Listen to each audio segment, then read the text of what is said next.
আসসালামু আলাইকুম এভরিওয়ান। আজকের পর্বে রাঁধুনি হালিম মিক্স দিয়ে সবথেকে সহজ ওয়েতে হালিম রান্না করে দেখাবো। আর এভাবে হালিম রান্না করতে কোনোই ঝামেলা নেই, ঝটপট এটাকে তৈরি করে নেওয়া যায়। আর একবার এভাবে তৈরি করে দেখবেন, পরিবারের সবাই অনেক বেশি পছন্দ করবে। আর এর জন্য আমি এখানে নিচ্ছি রাঁধুনি হালিম মিক্সডের প্যাকেট। আর এখানে দুইটা প্যাকেট থাকে, একটা চাল ডালের আর একটা হচ্ছে মশলার প্যাকেট। বড় প্যাকেটটাতে থাকে চাল ডাল, আমি অন্য একটা বলে বড় প্যাকেটের চাল ডালটা ঢেলে নিচ্ছি। আর এখানে দিচ্ছি 4 কাপের মতো ফুটন্ত গরম পানি।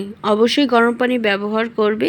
আর এরপরে একটা চামচের সাহায্যে খুব ভালো করে মিক্স করে নেবে, এতে করে দলা পাকিয়ে যাবে না। এরপরে অন্য একটা হাঁড়িতে দিয়ে দিচ্ছি হাফ কাপের মতো তেল। আর তেলটা গরম হয়ে আসলে আমি দিয়ে দিচ্ছি 1 কাপের মতো পেঁয়াজ। আর পেঁয়াজটা আমি একটু বাদামি করে ভেজে নিয়েছি। আর ভেজে রাখা পেঁয়াজটা আমি হাফ উঠিয়ে রাখবো। এরপরে আমি এখানে দিয়ে দিচ্ছি হাফ কেজির মতো মাংস। আর দিচ্ছি 1 টেবিল চামচের মতো আদা বাটা। আর দিব 1 টেবিল চামচের মতো রসুন বাটা। আর এবার আমি দিয়ে দিচ্ছি রাঁধুনি হালিম মিক্সডের সেই গুঁড়া মশলাটা। গুঁড়া মশলাটা দেওয়ার পরে অল্প একটু পানি অ্যাড করে আমরা মাংসটাকে খুব ভালো করে কষিয়ে নিব। আর মাংসটা কষানো হয়ে গেলে আমাদের সেই মিশ্রণটা, ডালের মিশ্রণটা এখানে ঢেলে দিব। আর দিয়ে দিব হাফ লিটারের মতো পানি। অবশ্যই গরম পানি এখানে ব্যবহার করবে, নয়তোবা এর টেস্টটা কিন্তু খুব ভালো আসবে না।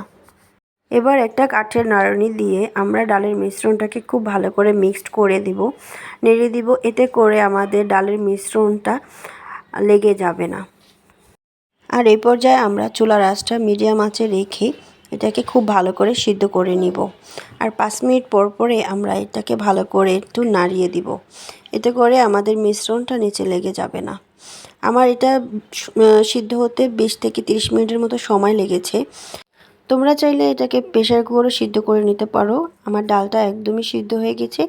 আর এবার আমি অন্য একটা বাটিতে হালিমটা সার্ভ করে নিয়েছি।